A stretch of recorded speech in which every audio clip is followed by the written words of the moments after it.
All right, picture this. You're at the airport, right? You're staring up at that big departure board, and it feels like everyone around you is speaking some kind of secret language you haven't quite cracked yet. I know exactly what you mean. Right. It can be so overwhelming, those gate numbers, boarding times, and all the hustle and bustle. It's like a whole different world sometimes. Absolutely. And that's precisely what we're diving into today in this deep dive. We're going to equip you with 30 essential English words and phrases that'll make navigating any airport a total breeze. Whether you're a newbie traveler or just need a little refresher course. Exactly. Think of it as your secret travel cheat code. Love that idea. A cheat code for the airport. Now, this deep dive is inspired by the amazing resources over at BookTalkers English Learning Zone. Oh, they're fantastic. They really specialize in making English accessible for everyone. Couldn't agree more.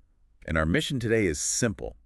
We want to ensure you understand the key airport vocabulary so you can travel with confidence and know-how. Because knowledge is power, right? Absolutely. And speaking of knowledge, if you find this helpful and want to level up your English skills even further, be sure to subscribe to BookTalkers English Learning Zone. They've got a treasure trove of learning materials. You can do that right now, so go ahead, hit that subscribe button. Okay, let's get started. Before you even step foot on that plane, you're going to need your boarding pass. Your golden ticket. It is. It's your ticket to ride containing all that crucial info, like your name, flight number, gate, and boarding time. Everything you need right there. Exactly. So you might hear a gate agent say something like, "Could I see your boarding pass, please?" Super important to have that handy. Absolutely. Now, next up, we've got check-in. This is where things get official. It is. It's how you officially register for your flight. And here's the cool part. You can often do it online before you even arrive at the airport. So convenient. It is. Or you can do it the old-fashioned way at the check-in counter. Either way, you'll hear that question, have you checked in for your flight yet? Yep. And then we have departure, which refers to the time your flight takes off into the wild blue yonder. Up and away. The information screens will proudly display the departure time for your flight. Keeping you in the loop. And of course, the flip side of that is arrival, the time your flight is scheduled to touch down at your destination. Back on solid ground. Keep a close eye on those monitors for the estimated arrival time.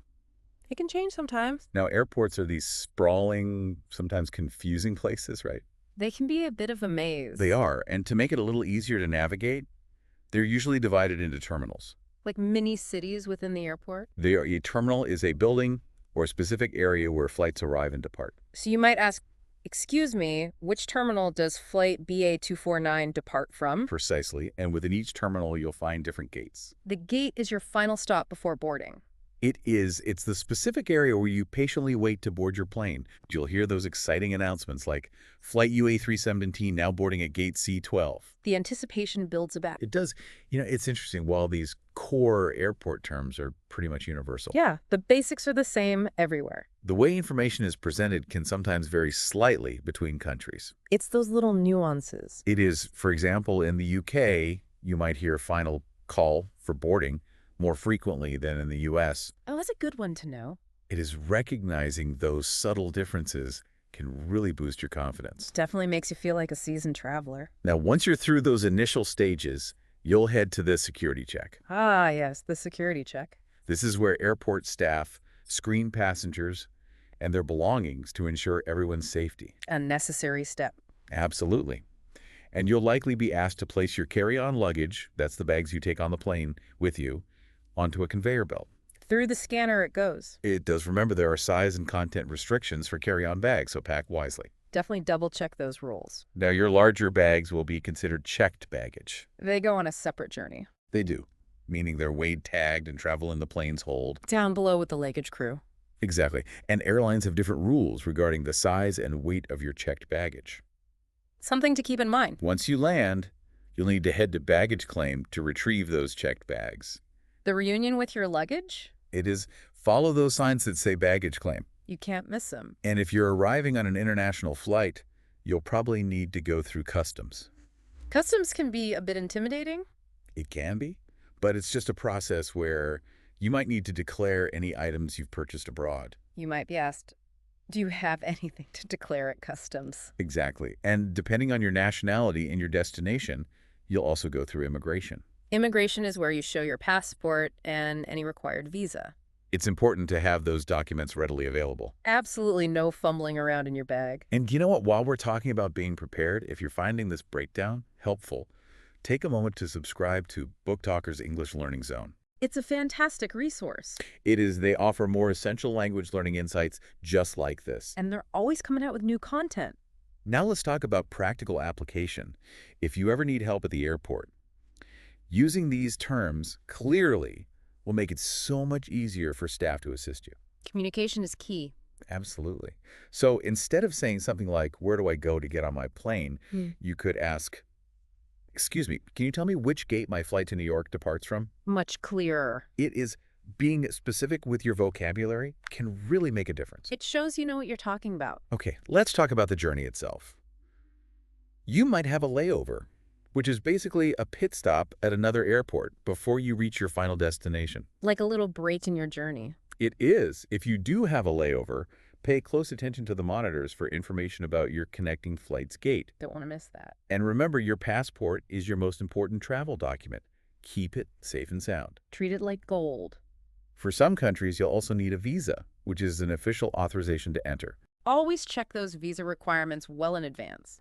Couldn't agree more. Your flight number. It uniquely identifies your specific flight. Like your flight's personal ID. It is. You'll need this when you're checking in and checking those departure boards. It's a good idea to write it down somewhere. Now, unfortunately, sometimes flights can experience a delay, which means they'll depart later than scheduled.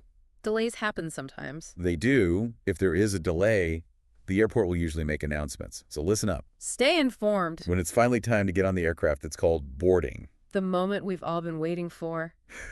Listen for announcements about when your flight is boarding. Time to get excited. Once you're on board, you'll store your bag in the overhead bin. Those bins can fill up quickly. They can. You might have a preference for an aisle seat for that extra legroom. Or a window seat for those amazing views. During the flight, you might experience a bit of turbulence, which is when the plane encounters some rough air. Fasten your seatbelts. The pilot is the captain of the aircraft, and the flight attendants are there to assist passengers with anything they need. They're there to help. On longer flights, you'll often be offered an in-flight meal. Airplane food has come a long way. It has. The plane will eventually begin its descent for landing. Back to Earth.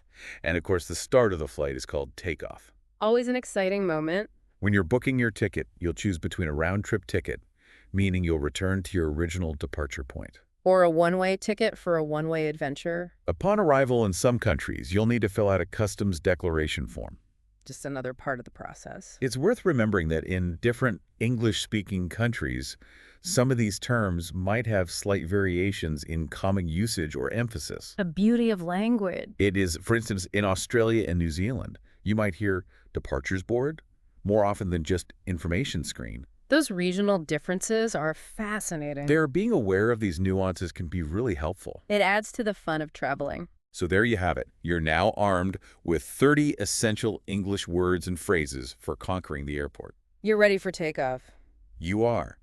This knowledge will not only help you understand those announcements and signs, but also empower you to ask for help with confidence. Communication is key. Remember, clear communication starts with understanding the basic vocabulary, and for more invaluable language learning resources to boost your confidence in all sorts of real-world situations, be sure to subscribe to BookTalkers English Learning Zone. It's a game changer. Now think about how mastering these fundamental terms can really unlock a world of travel possibilities and make those journeys so much more enjoyable and stress-free. Travel with ease. What other travel situations would you like to feel more confident navigating with the right English vocabulary? The world.